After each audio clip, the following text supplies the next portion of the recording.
ನಮಸ್ಕಾರ. ಕೋಹಿನೂರ್ ಈ ಹೆಸರನ್ನ ಕೇಳ್ದವರೇ ಎಲ್ಲ ಅನ್ಸುತ್ತೆ. ಆದ್ರೆ ಅದರ ಆ ಕಣ್ಣು ಕುಕ್ಕೋ ಹೊಳಪಿನ ಹಿಂದೆ ಇದೆಯಲ್ಲ, ರಕ್ತ, ದ್ರೋಹ, ಅಧಿಕಾರದ ದಾಹ, ಹೀಗೆ ದೊಡ್ಡ ಕಥೆನೇ ಇದೆ. ಬನ್ನಿ, ಇವತ್ತು ನಾವು ಆ ರಕ್ತ ಸಿಕ್ತ ಹಾದಿಯಲ್ಲಿ ಒಂದು ಪ್ರಯಾಣ ಮಾಡೋಣ. ಕೇಳಿದ್ರಲ್ಲ, ಈ ಒಂದೇ ಒಂದು ಮಾತು ಸಾಕು ಕೋಹಿನೂರ್ನ ಬೆಲೆ ಎಷ್ಟಿತ್ತು ಅಂತ ಅರ್ಥ ಮಾಡ್ಕೊಳ್ಳಕ್ಕೆ. ಅಂದ್ರೆ ಇದು ಬರೀ ಒಂದು ಕಲ್ಲಾಗಿರ್ಲಿಲ್ಲ, ಇಡೀ ಸಾಮ್ರಾಜ್ಯಗಳನ್ನೇ ಇದಕ್ಕೆ ಹೋಲಿಸ್ತಿದ್ರು. ಹಾಗಾದ್ರೆ ಇದರ ಪ್ರಯಾಣ ಶುರುವಾಗಿದ್ದಾದ್ರೂ ಎಲ್ಲಿಂದ? ಬೆಳಕಿನ ಪರ್ವತ, ಭಾರತದ ಗಣಿಯಿಂದ ದೇವತೆಯ ಕಣ್ಣಿಗೆ. ಸರಿ, ಮೊದಲು ನಾವು ಈ ವಜ್ರದ ಮೂಲ ಎಲ್ಲಿದೆ ಅಂತ ಓಡೋಣ. ಇದರ ಕಥೆ ಇದೆಯಲ್ಲ, ಅದು ಶುರುವಾಗೋದೇ ಒಂದು ದಂತಕಥೆಯಿಂದ. ಆಮೇಲೆ ನಿಧಾನಕ್ಕೆ ಇತಿಹಾಸದ ಪುಟಗಳನ್ನ ಸೇರ್ಕೊಳ್ಳುತ್ತೆ. ನೋಡಿ, ಇದರ ಬಗ್ಗೆ 2 ಕಥೆಗಳು ಚಾಲ್ತಿಯಲ್ಲಿವೆ. ಒಂದು ದಂತಕಥೆ ಪ್ರಕಾರ ಇದು ಸುಮಾರು 5000 ವರ್ಷಗಳಷ್ಟು ಹಳೆಯದು. ಮಹಾಭಾರತ ಕಾಲದಲ್ಲಿ ಸ್ಯಮಂತಕ ಮಣಿ ಅಂತ ಕರೀತಿದ್ರಂತೆ. ಆದರೆ ಇತಿಹಾಸ ಏನು ಹೇಳುತ್ತೆ ಅಂದ್ರೆ, ಇದು ಸಿಕ್ಕಿದ್ದು 13ನೇ ಶತಮಾನದಲ್ಲಿ ಕಾಕತೀಯ ರಾಜವಂಶದವರಿಗೆ ಗೋಲ್ಕೊಂಡಾದ ಕೊಲ್ಲೂರು ಗಣಿಯಲ್ಲಿ ಸಿಕ್ಕಿದು. ಅವರಿದನ್ನ ತಮ್ಮ ಕುಲದೇವತೆಯಾದ ಭದ್ರಕಾಳಿಯ ವಿಗ್ರಹದ ಕಣ್ಣಿನಲ್ಲಿ ಇಟ್ಟಿದ್ರು. ಮೂಲತಃ ಇದು ಸಿಕ್ಕಿದಾಗ ಅದರ ಗಾತ್ರ ಎಷ್ಟಿತ್ತು ಗೊತ್ತಾ? ನಂಬೋಕೂ ಕಷ್ಟ. ಬರೋಬ್ಬರಿ 793 ಕ್ಯಾರೆಟ್ಗಳು. ಆ ಕಾಲದಲ್ಲಿ ಜಗತ್ತಿಗೆ ಗೊತ್ತಿದ್ದ ಅತಿದೊಡ್ಡ ವಜ್ರ ಅಂದ್ರೆ ಇದೇ ಆಗಿತ್ತು. ಆದರೆ ಅದರ ಬೃಹತ್ ಗಾತ್ರ ಅದು ಹೆಚ್ಚು ಕಾಲ ಹಾಗೆ ಉಳಿಲಿಲ್ಲ. ರಕ್ತದಲ್ಲಿ ಅರಳಿದ ಬಹುಮಾನ, ರಾಜವಂಶಗಳ ನಡುವೆ ವಜ್ರದ ಪಯಣ. ಸರಿ, ಇಲ್ಲಿಂದ ಕತೆಗೆ ಒಂದು ರಕ್ತಸಿಕ್ತ ತಿರುವು ಸಿಗುತ್ತೆ. ಯಾಕಂದ್ರೆ ಈ ವಜ್ರ ಬರೀ ಒಂದು ಆಭರಣವಾಗಿ ಉಳಿಯಲಿಲ್ಲ. ಬದಲಿಗೆ ಹಿಂಸೆ, ದ್ರೋಹ, ಯುದ್ಧ ಇವುಗಳ ಮೂಲಕ ಕೈ ಬದಲಾಯಿಸ್ತಾ ಹೋಗುವ ಅಧಿಕಾರದ ಸಂಕೇತವಾಗಿ ಹೋಯಿತು. ಈ ವಜ್ರದ ಮಾಲೀಕತ್ವ ಎಷ್ಟು ವೇಗವಾಗಿ, ಎಷ್ಟು ಹಿಂಸಾತ್ಮಕವಾಗಿ ಬದಲಾಗ್ತಾ ಹೋಯಿತು ಅಂದ್ರೆ, 100 ವರ್ಷಗಳ ಕಾಲ ಇದು ಯುದ್ಧದಲ್ಲಿ ಗೆದ್ದವರಿಗೆ ಸಿಗೋ ಒಂದು ಬಹುಮಾನ ಅಷ್ಟೇ ಆಗಿತ್ತು. ನೋಡಿ, ಮೊದಲು ಕಾಕತೀಯರ ಕೈಯಿಂದ ಖಿಲ್ಜಿಗಳಿಗೆ ಹೋಯಿತು. ಆಮೇಲೆ ಅವರನ್ನ ಸೋಲಿಸಿ ತುಗ್ಲಕರು ತಗೊಂಡ್ರು. ಆಮೇಲೆ ಮೊಘಲರು, ಮತ್ತೆ ಕೊನೆಗೆ ಪರ್ಷಿಯನರ ಕೈಗೆ ಹೋಯಿತು. ಅಬ್ಬಾ, ಪ್ರತಿಯೊಂದು ಹಸ್ತಾಂತರದ ಹಿಂದೆನೋ ಒಂದೊಂದು ಯುದ್ಧದ ಕಥೆ ಇದೆ. ಮೊಘಲ್ ಚಕ್ರವರ್ತಿ ಬಾಬರ್ ತನ್ನ ಆತ್ಮಚರಿತ್ರೆಯಲ್ಲಿ ಏನ್ ಬರಿದಾನೆ ಗೊತ್ತಾ? ಇದರ ಬೆಲೆಯಿಂದ ಇಡೀ ಜಗತ್ತಿಗೆ ಒಂದು ದಿನ ಊಟ ಹಾಕ್ಸ್ಬೋದು ಅಂತ. ಆತನ ಮಾತುಗಳೇ ಸಾಕು ಅದರ ಮಹತ್ವ ಎಷ್ಟಿತ್ತು ಅಂತ ಅರ್ಥ ಮಾಡ್ಕೊಳ್ಳಕ್ಕೆ. ಈ ವಜ್ರಕ್ಕೆ ಅದರ ಫೇಮಸ್ ಹೆಸರು ಕೋಹಿನೂರ್ ಅಂತ ಬಂದಿದ್ದೇ ಒಂದು ಮಜವಾದ ಕತೆ. ನಾದಿರ್ ಶಾ ದೆಹಲಿ ಮೇಲೆ ದಾಳಿ ಮಾಡಿದಾಗ ಮೊಘಲ್ ಚಕ್ರವರ್ತಿ ಈ ವಜ್ರವನ್ನ ತನ್ನ ಪೇಟದಲ್ಲಿ ಬಚ್ಚಿಟ್ಕೊಂಡಿದ್ದ. ಇದನ್ನ ಹೇಗೋ ಪತ್ತೆ ಹಚ್ಚಿದ ನಾದಿರ್ ಶಾ ಆ ಪೇಟದಿಂದ ಅದನ್ನ ತೆಗೆದು ನೋಡಿದಾಗ ಅವನ ಬಾಯಿಂದ ಬಂದಿದ್ದೇ ಕೋಹಿನೂರ್ ಅಂತ. ಅಂದ್ರೆ ಪರ್ಷಿಯನ್ ಭಾಷೆಯಲ್ಲಿ ಬೆಳಕಿನ ಪರ್ವತ ಅಂತ ಅರ್ಥ. ಅಂದಿನಿಂದ ಅದೇ ಅದರ ಹೆಸರಾಗಿ ಹೋಯಿತು. ರಾಜರ ಶಾಪ, ಮಹಿಳೆಯರಿಗೆ ಅದೃಷ್ಟ, ಪುರುಷರಿಗೆ ವಿನಾಶ. ಈ ವಜ್ರದ ಸುತ್ತ ಬರೀ ಇತಿಹಾಸ ಅಷ್ಟೇ ಅಲ್ಲ, ಇದರ ಜೊತೆ ಬೆಸೆದುಕೊಂಡಿರೋದು ಅನೇಕ ಮೂಢನಂಬಿಕೆಗಳು ಮತ್ತು ದಂತಕಥೆಗಳು. ಅದರಲ್ಲಿ ಎಲ್ಲಕ್ಕಿಂತ ಫೇಮಸ್ ಅಂದ್ರೆ ಕೋಹಿನೂರ್ ಶಾಪ. ಈ ದಂತಕಥೆ ಏನ್ ಹೇಳುತ್ತೆ ಅಂದ್ರೆ, ಈ ವಜ್ರ ಯಾವ ಗಂಡಸರ ಕೈಗೆ ಹೋಗುತ್ತೋ ಅವರಿಗೆ ವಿನಾಶ, ಕಟ್ಟಿಟ್ಟ ಬುತ್ತಿ ಅಂತ.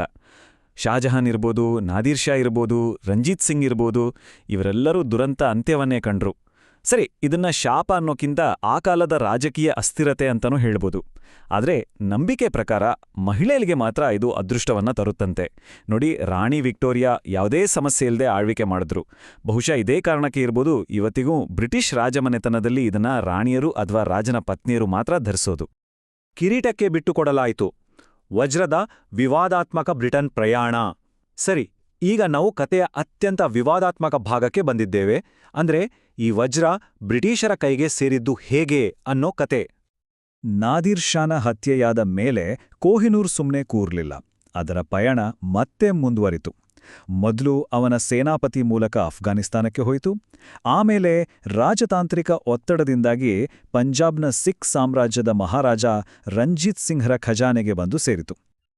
ರಂಜಿತ್ ಸಿಂಗ್ ತೀರ್ಕೊಂಡ ಮೇಲೆ ಸಿಖ್ ಸಾಮ್ರಾಜ್ಯ ಅಲುಗಾಡೋಕ್ ಶುರುವಾಯಿತು. ಇದೇ ಮಂಚಿ ಸಮಯ ಅನ್ಕೊಂಡ ಬ್ರಿಟಿಷರು ಯುದ್ಧ ಮಾಡಿ ಗೆದ್ದೇ ಬಿಟ್ರು. ಆಗ ಸಿಖ್ ಸಾಮ್ರಾಜ್ಯದ ಮಹಾರಾಜ ಯಾರಾಗಿದ್ರು ಗೊತ್ತಾ? ಕೇವಲ 10 ವರ್ಷದ ಬಾಲಕ ದುಲೀಪ್ ಸಿಂಗ್. ಆ ಹುಡುಗನ ಮೇಲೆ ಒತ್ತಡ ಹಾಕಿ ಲಾಹೋರ್ ಒಪ್ಪಂದಕ್ಕೆ ಸಹಿ ಹಾಕ್ಸ್ಕೊಂಡ್ರು. ಆ ಒಪ್ಪಂದದ ಒಂದು ಮುಖ್ಯವಾದ ಕಂಡೀಷನ್ ಏನಪ್ಪಾ ಅಂದ್ರೆ, ಕೋಹಿನೂರ್ ವಜ್ರವನ್ನ ಇಂಗ್ಲೆಂಡಿನ ರಾಣಿಗೆ ಕೊಡುಗೆಯಾಗಿ ಕೊಡಬೇಕು ಅನ್ನೋದು. ಸರಿ, ಈ ವಜ್ರ ಬ್ರಿಟನ್ಗೆ ತಲುಪಿದಾಗ ಅದರ ತೂಕ ಸುಮಾರು 186 ಕ್ಯಾರೆಟ್ ಇತ್ತು. ಮೊಘಲರ ಕಾಲದಲ್ಲೇ ಅದನ್ನ ಸ್ವಲ್ಪ ಒರಟಾಗಿ ಕತ್ತರಿಸಿದ್ರಿಂದ ಅದರ ಮೂಲ ತೂಕ ಅದಾಗ್ಲೇ ಕಡಿಮೆಯಾಗಿತ್ತು. ಆದರೆ ಕಥೆ ಇಲ್ಲಿಗೆ ಮುಗಿಯೋದಿಲ್ಲ. ಬ್ರಿಟನ್ಗೆ ಹೋದ್ಮೇಲೆ ಅದರ ಹೊಳಪು ಅವ್ರಿಗೆ ಅಷ್ಟೊಂದು ಇಷ್ಟ ಆಗಲಿಲ್ಲ. ಯಾಕೆಂದ್ರೆ ಭಾರತೀಯ ಶೈಲಿಯಲ್ಲಿ ವಜ್ರದ ಗಾತ್ರಕ್ಕೆ ಹೆಚ್ಚು ಬೆಲೆ ಕೊಡ್ತಾರೆ, ಆದರೆ ಯುರೋಪಿಯನ್ ಶೈಲಿಯಲ್ಲಿ ಅದರ ಹೊಳಪಿಗೆ. ಹಾಗಾಗಿ ಪ್ರಿನ್ಸ್ ಆಲ್ಬರ್ಟ್ ಅದನ್ನ ಮತ್ತೆ ಕತ್ತರಿಸೋಕೆ ಆರ್ಡರ್ ಮಾಡಿದ್ರು. ಆ ಪ್ರೊಸೆಸ್ನಲ್ಲಿ ಏನಾಯ್ತು ಗೊತ್ತಾ? ಆ ವಜ್ರ ತನ್ನ ತೂಕದ 40%ಗಿಂತ ಹೆಚ್ಚು ಕಳ್ಕೊಂಡು ಬರೀ 105.6 ಕ್ಯಾರೆಟ್ಗೆ ಬಂದು ನಿಂತುಬಿಡ್ತು. ವಿವಾದದಲ್ಲಿರುವ ಪರಂಪರೆ. ಬೆಳಕಿನ ಪರ್ವತದ ನಿಜವಾದ ಮಾಲೀಕರು ಯಾರು? ಸರಿ, ಇಷ್ಟೆಲ್ಲ ಇತಿಹಾಸ ಆಯಿತು. ಈಗ ನಾವು ಇವತ್ತಿನ ದಿನಕ್ಕೆ ಬರೋಣ. ಈ ವಜ್ರಲ ಮಾಲೀಕತ್ವದ ಸುತ್ತ ಇರೋ ಅಂತಾರಾಷ್ಟ್ರೀಯ ವಿವಾದ ಇದೆಯಲ್ಲ, ಅದು ಇವತ್ತಿಗೂ ಜೀವಂತವಾಗಿದೆ. ಕೊಹಿನೂರ್ ಮೇಲೆ ಇವತ್ತು 4 ದೇಶಗಳು ಹಕ್ಕು ಸಾಧಿಸ್ತಿವೆ. ಭಾರತ ಹೇಳುತ್ತೆ ಇದು ನಮ್ಮಲ್ಲೇ ಹುಟ್ಟಿದ್ದು, ನಮ್ಮಿಂದ ಬಲವಂತವಾಗಿ ಕಿತ್ಕೊಂಡು ಹೋಗಿದ್ದು ಅಂತ. ಪಾಕಿಸ್ತಾನ ಹೇಳುತ್ತೆ ಲಾಹೋರ್ನಲ್ಲೇ ಹಸ್ತಾಂತರ ಆಗಿರೋದ್ರಿಂದ ಇದು ನಮಗೆ ಸೇರಿದ್ದು ಅಂತ. ಇನ್ನು ಅಫ್ಘಾನಿಸ್ತಾನ್ ಮತ್ತೆ ಇರಾನ್ ಕೂಡ ತಮ್ಮ ಇತಿಹಾಸದಲ್ಲಿ ಅದು ತಮ್ಮ ಹತ್ರ ಇತ್ತು ಅಂತ ವಾದಿಸ್ತವೆ. ನೋಡಿ, ಭಾರತಕ್ಕೆ ಸ್ವಾತಂತ್ರ್ಯ ಸಿಕ್ಕಿದಾಗಿನಿಂದಲೂ ಆ ವಜ್ರವನ್ನ ವಾಪಸ್ ತರೋಕೆ ತುಂಬಾ ಸಲ ಪ್ರಯತ್ನ ಪಟ್ಟಿದೆ.